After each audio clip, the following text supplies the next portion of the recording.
श्री राम जय जय राम, श्री राम जय जय राम, श्री राम जय जय राम, श्री राम जय जय राम। आज मैं संसार के समस्त प्राणियों से ये नम्र निवेदन करके प्रार्थना कर रहा हूँ। जो मैं कहने जा रहा हूँ बहुत ही गूढ़ रहस्य है।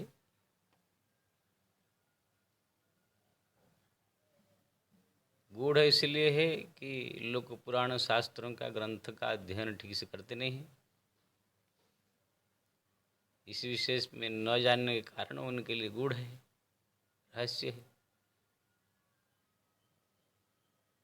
और जो पुराण शास्त्र का अध्ययन करता है उनके लिए ये सहज है।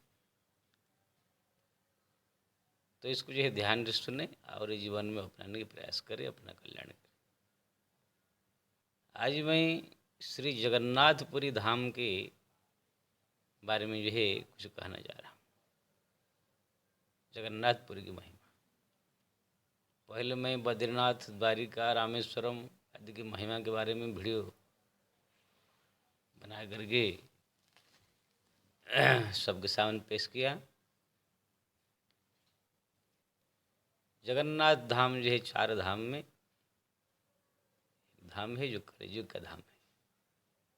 बद्रीनाथ सत्ययुग का, त्रेता जो है ये रामेश्वर जो है त्रेता का है, और द्वारिका द्वापर का, और श्री जगन्नाथ धाम जो है कलियुग का धाम है। स्कंद पुराण की वैष्णव खंड में, उत्कल खंड में, वैष्णव खंड की उत्कल खंड का जो विभाग है, उत्कल यानी उड़ीसा, हमारे जगन्नाथपुरी विराजमान है। इसमें जो श्री जगन्नाथ धाम की महिमा का विशेष रूप से वर्णन है। वहाँ पर जो है स्वयं भगवान नारायण ब्रह्मा जी से कहते हैं,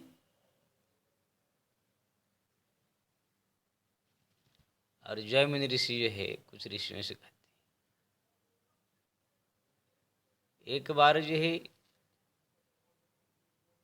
यमराज ने देखा संसार के प्रत्येक क्षेत्र के जो पापी प्राणी हैं सब तो मेरे जमलोक में आते हैं, आकर के जो है अपने अपने कर्म का फल भोग करते हैं।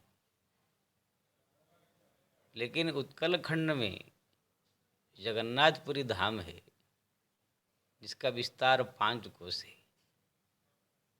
उसी धाम में जो भी प्राणी मृत्यु प्राप्त करता है या उसी धाम में जा करके दर्शन करके जो प्राणी आ जाता है वो प्राणी कभी मेरे इस जमलोक में नहीं आते हैं।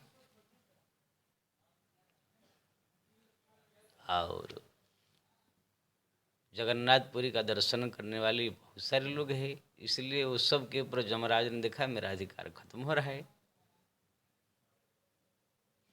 तो यमराज जी है तुरंत भगवान वैकुंठाधिपति नारायण तथा लक्ष्मी के समक्ष पहुंचे। भगवान नारायण ने उनका स्वागत किया और कुशल प्रश्न पूछा, कैसा न हुआ। तो यमराज ने कहा कि महाराज आपने जो मेरे को अधिकार दिया है उसी के अनुसार मैं जो है सब प्राणियों का कर्म का फल देता हूँ।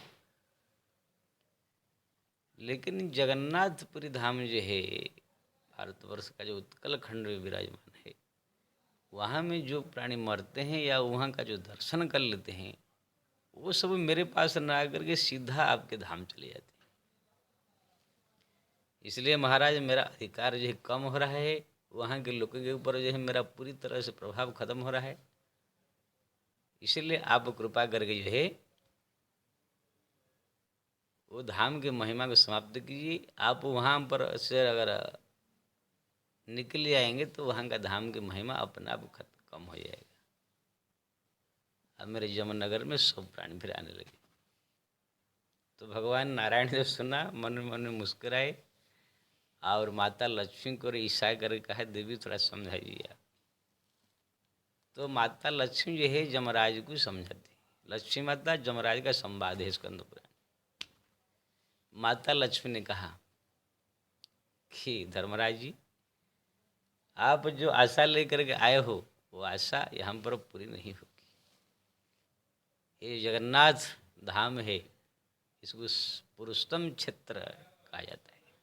शंख क्षेत्र, चक्र क्षेत्र, पुरुषोत्तम क्षेत्र, यानी पुरुषोत्तम यानी भगवान का नाम, उनके नाम से धाम बनाया गया।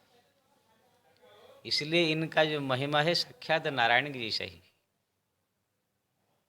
ऐसे तो प्रत्येक धाम की महिमा भगवान नारायण के जैसा ही है कि रामंच रूप धाम च लीला धाम परात्परम एदम एतत् सचि चतुर्थयम निष्ठम सचिदानंद विग्रहम। भगवान का नाम रूप लीला धाम चारों तो भगवत स्वरूप ही। तो माता लक्ष्मी ने कहा कि ये धाम की अनुपम महिमा है, पंचकोश में विस्तार है, शंख जैसा इसका क्षेत्र है। भगवान जी है मध्य क्षेत्र में एकदम विराजमान है। जो व्यक्ति जगन्नाथ धाम का दर्शन करने के लिए मन में संकल्प करता है, जब मैं जगन्नाथपुरी जाकर के भगवान का दर्शन करूं, तो इसी प्रकार संकल्प करते ही जो है उनके 21 पीढ़ी पितर जो नरक में रहते हैं वो सब नरक से निकल करके सब जो है नाचने कूदने चले जाते। ये हमारा कुल में कोई सुपुत्र उत्पन्न हुआ है जो कि जगन्नाथपुरी जा रहा है, इस प्रकार प्रसन्न होकर नृत्य कर लगे। ब्रह्मा जी को भगवान नारायण ने कहा कि ब्रह्मा जी, कोई व्यक्ति अगर जगन्नाथपुरी जा करके वहाँ का जो धाम में दंडवत प्रणाम करता है, उनके शरीर में जितने रेत कण लगते हैं वो एक एक रेत कण करोड़ करोड़ ब्रह्मत्या जैसे महापाप को भी नष्ट करने का अधिकार रखता है। वहाँ पर जो है दंडवत करके भगवान जगन्नाथ की ध्वजा का जो दर्शन कर लेता है, कितने जन्म से जो जीव भटक रहा है अपने पाप कर्म के फल के कारण, पुनरपि जननम पुनरपि मरणम पुनरपि जनन ये ठरे शयनम, ये चक्कर जो है सब दिन के लिए उसका समाप्त हो जाएगा। जो समुद्र में जा करके स्नान कर लेता है, स्नान करके भगवान नीलेंद्रनाथ जगन्नाथ का दर्शन कर लेता है, उनकी जब से वो जीव रूप में परमात्मा से बिछुड़ करके अलग हुआ, पैदा हुआ, तब से लेकर आज तक जो भी उनके अपराध पाप है सब कुछ समाप्त हो जाएगा। अब भगवत धाम जाने का वो अधिकारी बन जाएगा। भगवान नारायण ने कहा कि ब्रह्मा जी, ये क्षेत्र में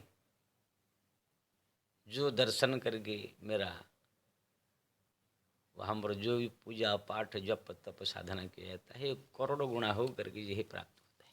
मैं द्वारिका महा में भी बताया था, वहाँ भी ऐसे ही जो कुछ भी पूजा पाठ भजन कीर्तन जप तप सब घर में किया जाता है, उसका 1000 गुना फल जो है मंदिरों में, उससे भी लाखों गुना फल है धामों में, तीर्थ में।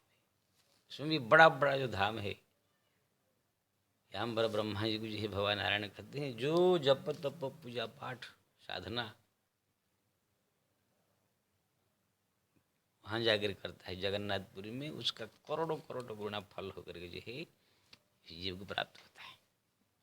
सहजता से उसकी मुक्ति मिल जाती है। इसलिए जगन्नाथपुरी जो है अवश्य जा करके दर्शन करना चाहिए। भगवान नारायण ने कहा ब्रह्मा जी, जो जगन्नाथ भगवान का जो है धाम में बैठ कर के जो दिया जलाता है, जो अगरबत्ती धूप जलाता है, भोग लगाता है, वो सब जो है मेरे दिव्य धाम में जब पहुँचते हैं उनको मैं ये आगे बढ़ कर माला लेकर स्वागत करता हूँ। जो व्यक्ति बिना साधना के ही समस्त यज्ञ का फल प्राप्त करना चाहे वो जगन्नाथपुरी धाम का जो है दर्शन करे। जो व्यक्ति बिना साधना के ही समस्त दान का फल प्राप्त करना चाहे तो जगन्नाथपुरी का दर्शन करे। जो व्यक्ति कोई भी साधन के बिना समस्त साधन का फल प्राप्त करना चाहे वो जगन्नाथपुरी में जाकर भगवान जगदीश का दर्शन करे। कितने सहज और सरल है। और जगन्नाथपुरी में और बहुत सारे तीर्थ है, लोकनाथ है, मार्कंडेय है, अन्य सब बहुत तीर्थ है, रोहिणी कुंड है उसी भगवान जगन्नाथ के ही मंदिर के बगल में। वो सब का भी एक से एक महिमा है। जो सब रोहिणी कुंड में जा करके दर्शन करके पानी छीट लेता है, सीधा जो है भगवत रूप जो है प्राप्त करता है। एक बार ऐसे हुआ, सब लोग दर्शन कर रहे थे, एक कौवा आकर के उसी रोहिणी कुंड में गिर गया। गिरते तुरंत चतुर्भुज रूप धारण करके जो है कुंड में चला गया। तब से उसकी महिमा चारों तरफ है। वहाँ का खाली जल बूंद शरीर में सिंचन कर देने से भगवत स्वरूप प्राप्त। तो इसी प्रकार से जो है जगन्नाथपुरी की जो है अनुपम महिमा है। वहाँ पर जाकर के 1 दिन 2 दिन 4 दिन 5 दिन निवास करे। वहाँ पर जो है 1 दिन भी निवास कर लेता है, उनकी जो पुण्य फल है स्वयं ब्रह्मा जी विशेष श्रद्धा भी वर्णन नहीं कर सकते। वहाँ पर कहीं अगर मृत्यु प्राप्त होता है तो कोटि पाप से युक्त प्राणी भी उसको जो है मुक्ति की प्राप्ति होती है। एक श्लोक है, स्तेन सुराप मित्र धुक ब्रह्मा गुरुतल्पगः नीलाद्रीनाथ दर्शने सब पापम प्रमुच्यते। व्यास जी लिख रहे हैं कि स्तेनम यानी स्वर्ण चोरी करने वाला, सुराप सुरापान करने वाला, मित्र धुक मित्र के साथ धोखा करने वाला। ये श्लोक जो है भागवत में भी आया है हरिनाम के बारे में। मित्र के साथ धोखा करने वाला, गुरु ब्रह्मतल्प गुरु तल्पग गुरु के पत्नी के साथ में गलत संबंध रखने वाला, ऐसे पापी प्राणी भी नीलाद्रीनाथ दर्शन है, मतलब नीलगिरी में जो भगवान जगन्नाथ विराजमान नील पर्वत में रहते, सर्व पापम प्रमुच्यते, समस्त प्रकार पाप ताप जो है उसका समाप्त हो जाए। तो इसी प्रकार से हजार लाखों महिमा है।